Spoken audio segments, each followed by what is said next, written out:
Good evening, everybody. Please be seated. Did you say good morning? Good evening, right? Oh, sorry. Good afternoon. I don't know why sometimes I'm just ahead of time. I'm sorry for that. I hope you have been much blessed by this conference these past 2 days. Have you? And I'm sure you do with all these the wonderful men of God that God has brought in your midst, and you are hearing end time words that God would speak for this nation and for this city and for the churches in this region. Like I mentioned earlier, yesterday, that God sends prophets to a nation or a church not to condemn the nation or to condemn the church, but to show his yardstick and then to measure ourselves against the yardstick so that we will know whether we are walking right or not before God. And when we are not walking right before God, we want to measure ourselves to that yardstick. So that's the whole purpose of God sending a prophet to a nation or to a church to redeem the nation or the church back to himself. So whatever judgments or whatever corrections that are pronounced, those are not punitive towards destruction, but towards redemption, and back to restoration. Amen. And during this conference, you've been this past whole of yesterday, you've been hearing about our television network called Angel TV, and I'm sure many of you are watching it, and perhaps many of you are not watching it and you do not know how to watch it. All these wonderful men of God that you hear in our conference here, they are also speaking on a weekly basis, sometimes once or twice a week on our television network. So when you come to this conference, and after tomorrow, it's not the end of hearing wonderful, meaty word of God, but you can continue to hear them. And of course, today with the modern technology of YouTube, you can access any stuffs on YouTube, all the messages. But remember, there's always the good, the bad, and the ugly, and the rotten on the YouTube. You know, sometimes we are just like little babies who start crawling. All those of your parents who know, once the babies start crawling, the first thing they do is, whatever they can put their hand out to, they'll put everything into their mouth. Am I right? Yeah. They do not know how to differentiate the good, the bad, the ugly, and the rotten. Everything goes into the mouth. Even a pin goes into the mouth, and eventually you have to bring them to emergency. I have seen many families destroyed because they heard wrong stuffs on the internet or on the YouTube. Just to quote one good example, there was one wonderful family in our dear Pastor Jose's church, wonderful family with greatly blessed talents, and they were like pillars in the church. And they started watching some teachings from America on YouTube, and their minds got turned to a different direction. And Pastor Jose and his dear wife comes to our youth camp meeting that we conduct annually in India, northern part of India. So on one particular year, this family, several members of the family also came to the camp meeting.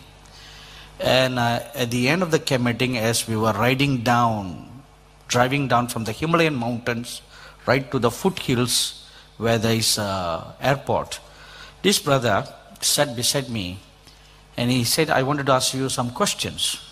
So I said, I'll be glad to answer your questions if I knew the answers. And then he quoted this particular preacher and this particular teaching that he heard on YouTube. And he asked me, what is your opinion? So I said, instead of asking for my opinion, you should ask your pastor for the opinion. That is the proper way, no? You go and consult your church pastor, not a visiting speaker. So he said, before I could consult my church pastor, I went to ask for your opinion.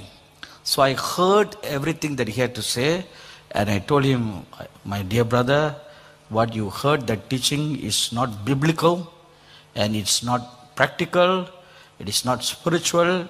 Don't buy or eat that garbage. That's my counsel to him. But he wouldn't listen.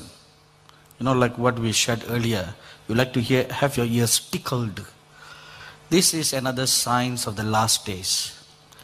You know, we like to have our ears tickled, and just like what Dr. Bruce Allen read about a prophecy written by a woman from which nation?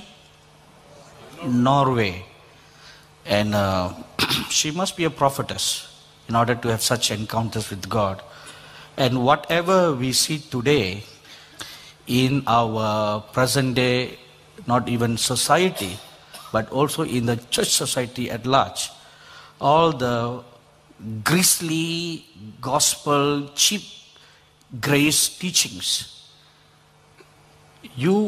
I was actually shocked to hear in exact detail how God had revealed to this woman 30 years ago before it all happened.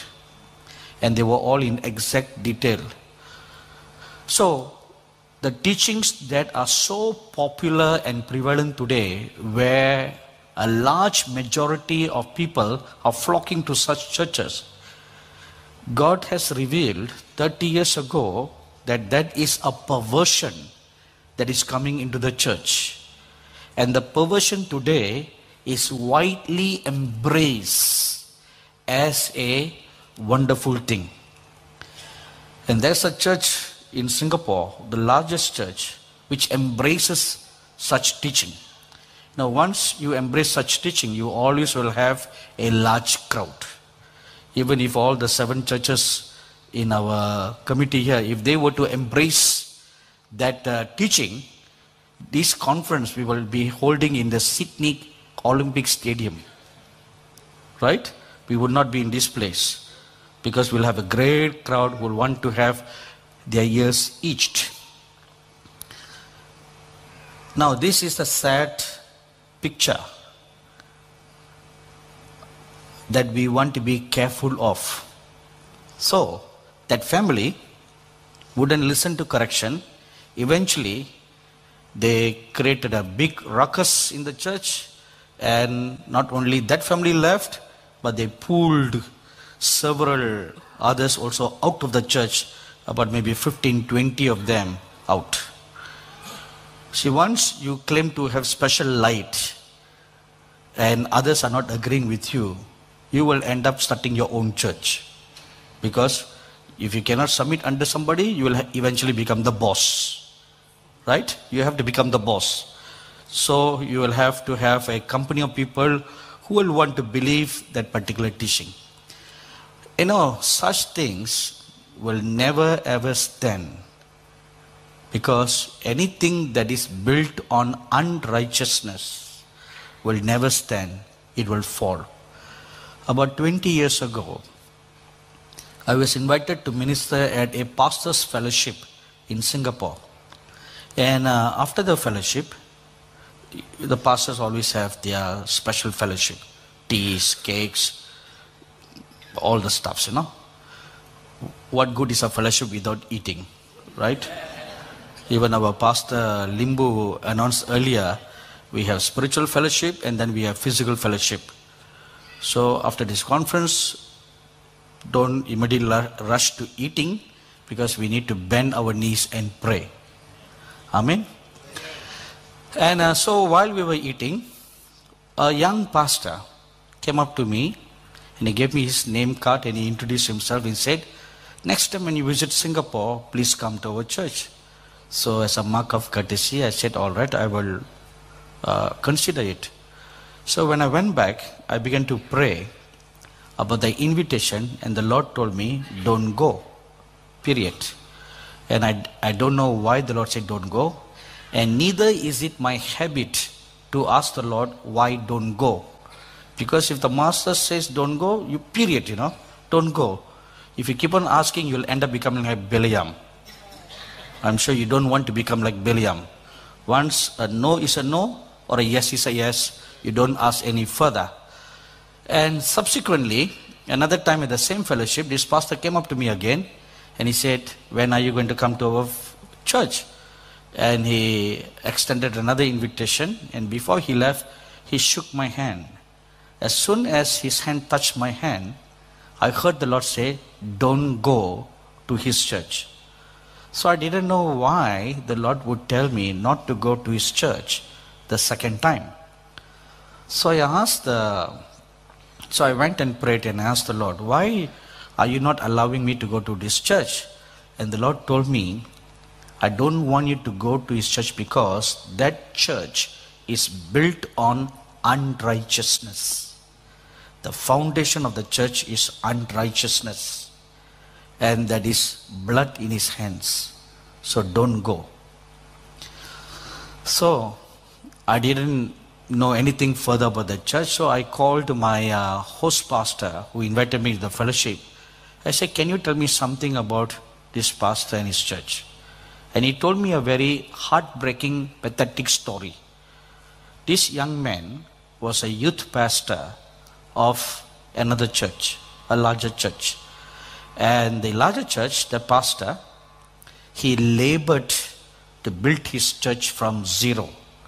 So he slaughtered, he shed tears, he fasted, he prayed, he plowed the land, and they had evangelistic meetings, and they grew the church from 0 to about 150 over a little time.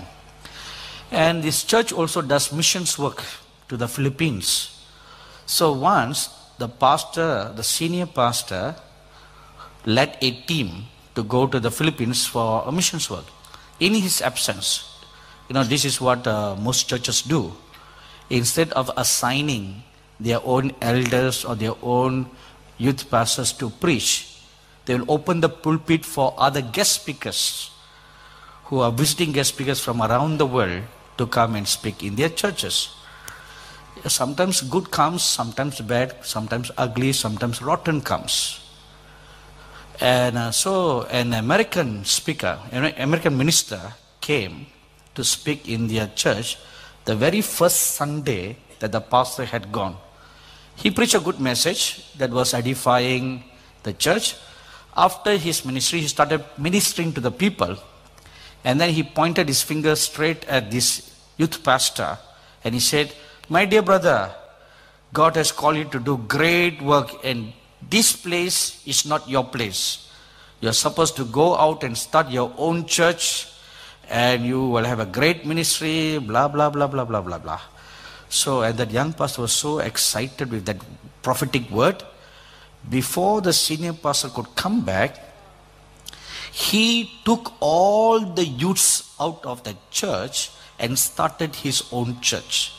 Not only the youths, when the youths go, the parents go along. Right? That's quite biblical, You see, in Matthew chapter 21, when the Lord Jesus told the disciples to go and get the donkey, not only the donkey came, but the foal of the donkey also came along. So children go, parents go. Quite biblical. Amen? So, and a large chunk of the church left the church. And after 2 weeks, when the senior pastor came back from Philippines, he saw his church dwindle down to a small number. He was shocked and surprised what happened. And eventually, he heard from the elder the whole story of what happened. He was so heartbroken. He fell down on his face and he cried bitterly unto God.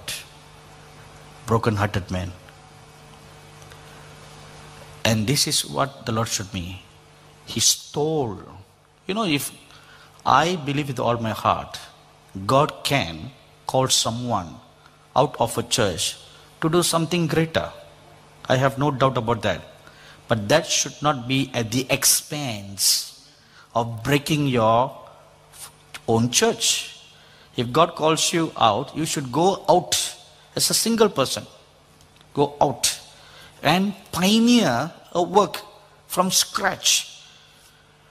Launch out into the deep and fish, not fish in the same pond. Today Christians are very good at fishing in a pond rather than launching out into the deep. Once I was standing at a bus stop many years ago, and there was some youths who were distributing flyers for their church meeting. So this one young boy came up to me and he said, "Uncle, please take this flyer for our meeting." So when he looked at my clothes, he must have thought I was a Hindu priest. So he was so happy, a prospect of getting a Hindu priest converted. So I played along that game. Why spoil the fun, right? So I just played along the game and I asked him a few questions about who is this Jesus? How do you know that Jesus is the true God? So I just played along the game, And that young man was very fiery. He tried his best to give all the right answers. But I made sure that I stirred up his faith to cause him to doubt his own faith.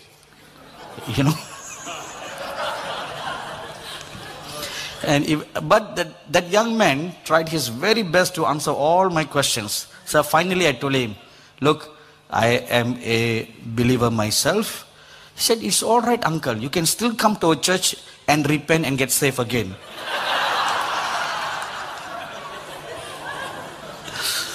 So I told him, "Why are you doing this?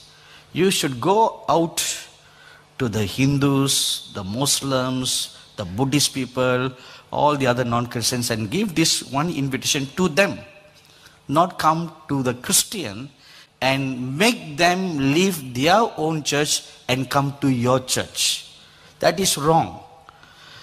This is what we largely do, isn't it? Fishing in the same pond. That is very, very wrong. When you do that, you are building your church on unrighteousness.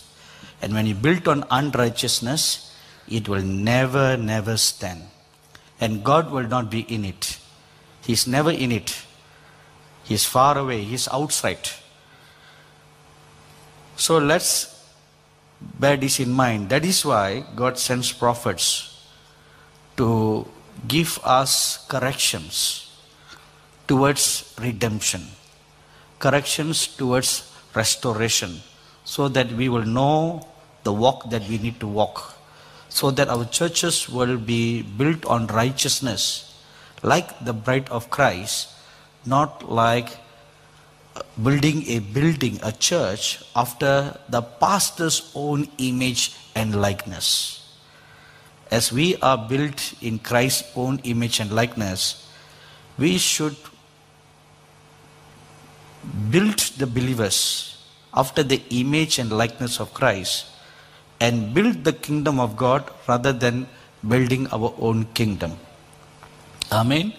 So that's why these kind of conferences are organized to blow the trumpet, to calling back to our first love.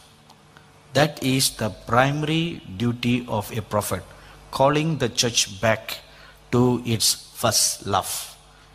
And that is the very first message the Lord Jesus gave to the 7 churches. The first church, Ephesian church, said, "Come back to your first love." And then the last church, the Laodicean church, is also a call to come back to the first place of being the sons and daughters of God. So, that's why we are here. And so many such teachings you find on Angel TV. And many of you, I believe you are watching online through the internet. But you can also watch Angel TV through satellite. Of course, it's not available on your cable yet, Foxtel or Optus, whatever cable you have. But maybe in the days to come, we will get them on the cable. But it's very, very expensive to go on cable. They charge us a hefty sum of money that we need to pay them every month for them to carry us on the cable. But if you have an Optus satellite dish, you can very easily watch not only Angel TV, but many Christian channels. If you don't want all the other filth and garbage that comes through your cable, but you only want Christian channels, we have a booth outside. What is it called, Pastor Rocco? His name is Afri. Afri? P-R. Afri. Apri. Okay. Apri. Apri, our dear brother Apri is out there with a booth. He is a fixer of dishes. So you can hire him. He can come and fix a dish on your rooftop so that you can watch Angel TV on your big 55 or 75 or 85 television screen. You don't have 85? Oh, how poor thing. In India, we have 110 inches. See how advanced we are. Not only 110 inches, we have now 4K television screens, which is 140 inch. See, that is real life watching. Not only that, we also telecast a monthly prophetic conferences that we do live from our television studio in India. Every third Sunday of the month, we do an evangelistic prophetic conference. And on the last Saturday of the month, we have a healing service. And then on the last Sunday of the month, we have a prophetic conference.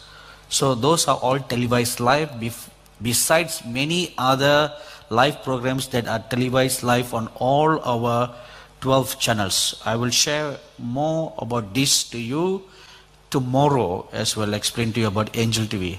And besides that, we also have a very special program for youths called the Ultimate Spirit Warrior.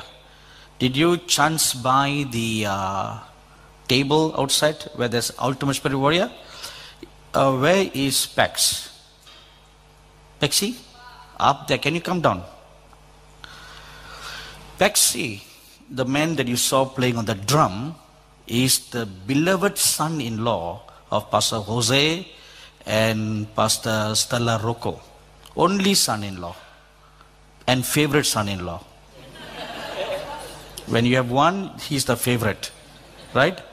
And a few years ago, we were filming a program for children in Paxi's house.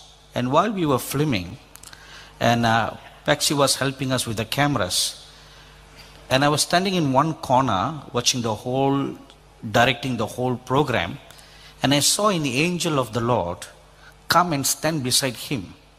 And the angel said to me, he has a special call on his life for youth, and to do and create youth programs for these last days. So then I called him aside after the filming, and I spoke to him at length. I said, you know, this is what I saw, and God has a special call upon your life. Why don't you spend some time fasting and praying and ask God what he wants you to do concerning this? And as he was, can we have a mic please? And as he fasted and he prayed, God gave him this wonderful idea about a program that is quite similar to what you would see on a commercial station called The Survivor. Have you seen those programs? We didn't exactly model it after that because we don't offer any prize money. You know, those survivors, they have to eat cockroaches, rats, iguana, Komodo dragon, all kinds of stuff. Here we don't do all that, but we model. God gave him ideas to model games tailored for youths that will teach them survival in the end times. He will explain to you in greater detail. Thank you. You're welcome. Hello everyone, my name's Pax. Yes, it's true. We were sitting in my lounge room and he said, what's on your mind? I said, there's just nothing for the youth that really will prepare them. He goes, as he does. Pray about it, my son. Fast. So I did, and God gave me this blueprint. So I started writing everything down. He was giving me a lot of dreams and a lot of visions about what he wants and how he wants it to run and what it's actually for. The end blueprint, only he knows. The blueprint for now is preparation. As they have all been talking about, it's preparation. Preparing yourselves for the end times. The youth love to go to meetings and muck around and play and worship, but when it comes time to the word, it's get the phone out. This excites them. This gets them doing stuff. It gets them fit, but it gets them thinking. What would happen if I got put into a situation where 5 men in tactical gear with AR-15s run through that door and hold me up with a gun to my head and say, denounce Jesus? What would you do? Well, we're going to find out. Because this is the kind of tactical thinking we need to think about in the end times. This is the blueprint he's given. We don't just do that kind of stuff. That's an extreme level that future shows are going to be showing. We do simple stuff like carry your cross, pick up your cross daily. It's in Luke. We had them pick up a 50-kilo cross and carry it until they dropped. Half of them cried like babies, which was a good thing because it touched them. It showed them what the smallest bit that Jesus did for them and how hard it was. They only lasted 5 or 6 minutes at a time. He had to carry it all the way to his death. And they saw that. And this is what he's trying to do. He's trying to teach them and show them that this is real. The end time, the last days is coming. They need to be prepared. They're his warriors. They're his army. So the youth in India are more than happy to cop what I give them. It's more than just games. It's an actual boot camp. I run them through drills in the morning. I really tire them out. I fast them for the whole day. And then we do a part of the show, and then we talk about stuff at night. We have Bible readings around a campfire, and then 9 o'clock, bedtime. Then I get them up at 5 o'clock the next morning, and they go through the whole thing again. So, what is your purpose for sharing all this to all these people in Australia? Well, he gave it to me as a... Do you want them to participate in your games? Of course. Tell that. But it's a kingdom national thing that he wants it to happen. He wants it in all the nations. He wants it in Australia. We've started in India. He wants it in America. He wants it every nation. He wants the youths to be built up and prepared for the last days. So now we have done how many seasons? We've done 2 seasons so far. Okay. And we've already planned for 3 and 4 next year. So you are inviting all these people to come and participate in the games? No, they'll be coming to 5. Season 5. Hopefully season 5 will be in Australia. There's a few issues in Australia. So is this for only the young people, or even elderly people can join in? Well, citizens. Yeah, as we were talking about, we've got one for the G7 that we're going to do. Oh. We have to organise the lions. Real lion. Okay. And the furnaces. We have to get the furnaces as well. You know, That's another thing. As Brother Pax is mentioning this, I always share this heart-wrenching incident that took place sometime early last year or the year before in Syria. This is a Christian family, a father, mother, and 2 girls. The 2 girls are 8-year-old and 6-year-old. One day the mother was praying and she heard the Lord say, "Will you lay yourselves on the altar for me?" And she understood that the altar meant to offer herself as a martyr. And she, without any hesitation, she knelt down, she lifted up her hands, and she said, "Yes, Lord, I offer myself as a martyr." 2 days later, as she was praying, she heard the voice of the Lord say, "Will you offer your husband as a martyr for me?" She hesitated a little bit, and then she stopped praying. She went and discussed with her husband. As soon as he heard that, he said, "Honey, let's kneel down," and they both hold hands, and they offered themselves on the altar. 3 or 4 days later, she heard the Lord say, "Will you offer your 2 darling babies on the altar for me?" Now this was really too much for the woman. She stopped praying and she pondered over this for a couple of days, and then one morning she called her 2 girls, made them sit on her lap, and she told her this. She said, "One of these days, some bad guys with hood on their face, with swords and rifles in their hands, will come into our house. And when you see them putting a sword on daddy's throat, close your eyes real tight. Don't see them. No matter what happens, no matter what you hear, don't open your eyes. Until when you feel something sharp on your throat, then open your eyes, look at those hooded men and tell them, 'I forgive you for killing my parents, and Jesus loves you.'" This is what the mother told those 2 girls, and the 2 girls understood perfectly what the mother told them. So all the 4 knelt down, they held their hands, and they prayed, committing themselves on the altar for the Lord.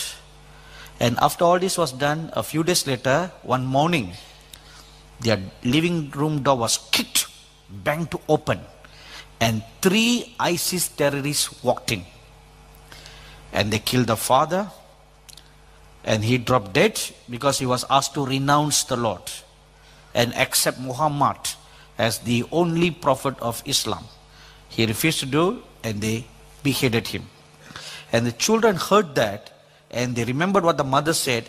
The older girl held the hand of the younger girl real tight and told her, "Close your eyes." And they closed their eyes real tight. And then they heard the next sound of a body falling on the ground. That was the mother. She fell down, and a pool of blood began to flow all over the house. The next minute, those 2 girls felt something sharp on their necks. And they remembered what the mother said. They opened their eyes and they saw 3 hooded guys with an ISIS banner on their forehead standing before them.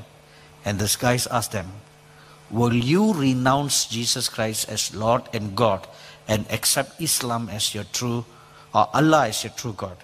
The girls looked at the guy, and she said, "I forgive you for killing our parents, and Jesus loves you." With that, the sword went through the necks of the 2 girls. They fell down dead. Now this is a true incident that took place in Syria. And the Bible tells us in the coming days, more Christians will die as martyrs. Now the games that PAX is developing is kind of a dry run to such real scenario. So what will we do when our faith is put on the blocks? What will we do? It's very easy to say right now, "Oh, no matter what happens, I will stand faithful for the Lord." It's easy right now because you are not in a situation. What if a gun is put on your temple? Then what? Then what will we really do? Or Pastor Andy's handsome little boy by the mother's side, a kukri, the Nepali sword, is put on his neck. Or worse still, This guy strangled the little boy's neck. What will the mother do? Will she praise the Lord? Hallelujah, praise the Lord. My son is going to die as a martyr. Will the mother do that? I bet no. She will be screaming and crying, and the terrorists will be choking little by little the very life out of the boy, forcing the mother and the father to renounce their faith. They do all this in communist countries. So what are we going to do? So these games, they are not real games, although it appears like games, but they are practicals, like a dry runs, making us to look at our own heart. So if you like to participate in these games, please go to the booth outside, Ultimate Spirit Warrior, and they'll give you any free gifts for them. There was, Until? as soon as everyone heard free. Oh. Unfortunately, there's no more left, but we will get some more for Okay. you. Yeah. You know, Pax and his wife Maris, who was leading us in the worship, they approached some corporate companies about this project. The corporate companies sponsored this wristband, this t-shirt, and this cap and the pant? No. Not the pant, okay, that's yours. That's me. And they were very kind to sponsor all that. So if you want more information about the Ultimate Spirit Warrior game, please go to the booth and look for Mr. Pax. I'll be hiding Thank you. upstairs. So. Give a good clap to Pax. Bring it out a bit. Thank you. Thank you, everybody. Let's stand up for a word of prayer. Our gracious and loving Heavenly Father, we come before your holy presence in the name of our Lord Jesus Christ this afternoon. Open our hearts, open our ears, that we may hear what the Spirit of the Lord is speaking to the churches and is speaking to this nation in these last days. Give us an understanding heart and give us a listening ear, that we may hear what the Lord is speaking to us and the direction which He is showing to us. In the name of the Lord Jesus Christ we pray. Amen. Please be seated.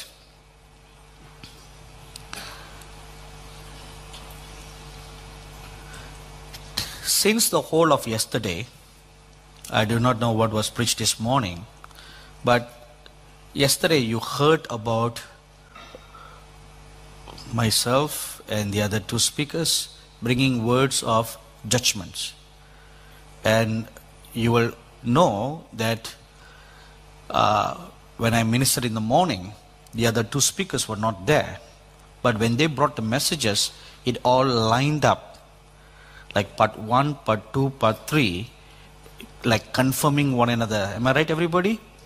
It was like confirming and reconfirming what was spoken in the first message. And the one word that you keep on hearing continuously was of the judgment. And yes, last night, as I was, after we went back to our hotel rooms, and as I was waiting, I had a visitation from an angel of God who told me to wait at God at 10 a.m. the following morning. So, and God would want to speak. So this morning at 10 a.m. I waited before God at the appointed time. And as I waited, I was caught up to heaven to participate at a council of prophets in heaven. You know, in heaven there are many, many councils. And among the one council, there is a council of the prophets. And this prophets' council chiefly is concerned, or it oversees the last days events that are going to take place on this earth. There are many, many gatherings in heaven. You know, the one thing that we are all most familiar with is a worship service in heaven. Most of us are only familiar with that because that's what we chiefly read in the book of Revelation, that everybody gather and they are worshiping God. So somehow we all have a wrong notion that in heaven everybody worships 24/7, which is not true. Because there is worship that goes on in heaven continuously, and that is done by the angels. Certain classes of angels are created for that purpose, and they are in one secluded, one part of heaven. You know, the Bible says, in my Father's house are many mansions, with a plural, right? And the Greek word for mansions is actually not mentions. The word mentions is not correct. It should be, the Greek word is mone, M-O-N-E, and mone means realms, realms of existence. So it's not a mansion like we would think, a huge castle like Buckingham Palace. No, that's not the right translation. It is plains or places of existence. Like for example, you have Newcastle, Castle Hill, you have Campbelltown, you have Chatswood, you have this, you have Liverpool, Blackpool. You have Blackpool? No oh sorry. You know, Liverpool is a city in England, and there's also another city in England called Blackpool. So if you have Liverpool, I thought that you must have Blackpool. No Blackpool, all right. So like that, you know, suburbs where people live. Likewise in heaven, there are these realms of existence or living, or to make you feel a little comfortable, like let's call it suburbs. There are different suburbs, and in one such realm is where a class of angels specially created to worship God and fill the whole of heaven with praise. And their job or their created purpose is to continuously lift up praise all throughout. For lack of a better word, let's use the word day. Because in heaven there is no day, no night. So it's one complete eternity. So their job, or job again is not the right word, created purpose is to worship and praise God all continually. Now that is one place. But there is a time in heaven where all beings, created beings in heaven, together with all the redeemed saints, they all gather together to worship God. Like, for example, on your Sunday church service. 6 days of a week, you go to work. Then on a Sunday, you gather, everybody gather to worship God. This you read in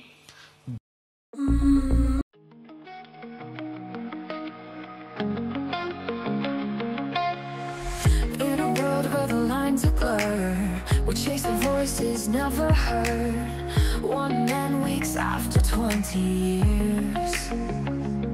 He's been running, hiding from his fears. The silence now is loud and clear. No longer whispers drawing near. Through cracks in walls I see your face. Together we'll find a better place. Miracles don't wait for those who hide. It's time to break free, let God play. Miracles don't wait for those who hide. It's time to break free, let go of pride. We're never gonna survive unless we get a little brave. No, we're never gonna thrive unless we learn to be brave. In this world of chaos and grace, we've gotta stand, no time to waste. Brave enough to rise, brave enough to see, brave enough to fight for what we can be. Brave, brave, it's in the air. Brave, it's everywhere. In the streets there's a fire inside. People running but nowhere to hide.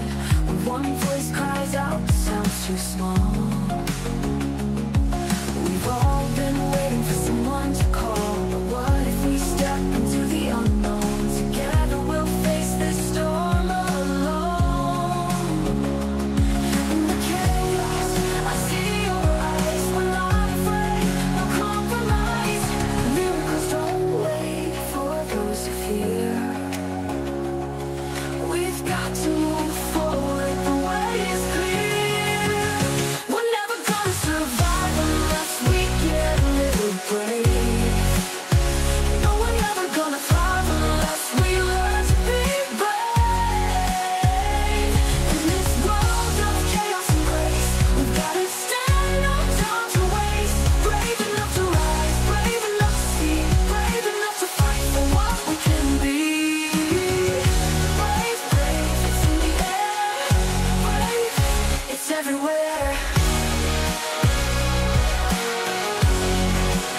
look around at the world we've made, so many dreams are slowly frayed, but in the cracks there's light that shines.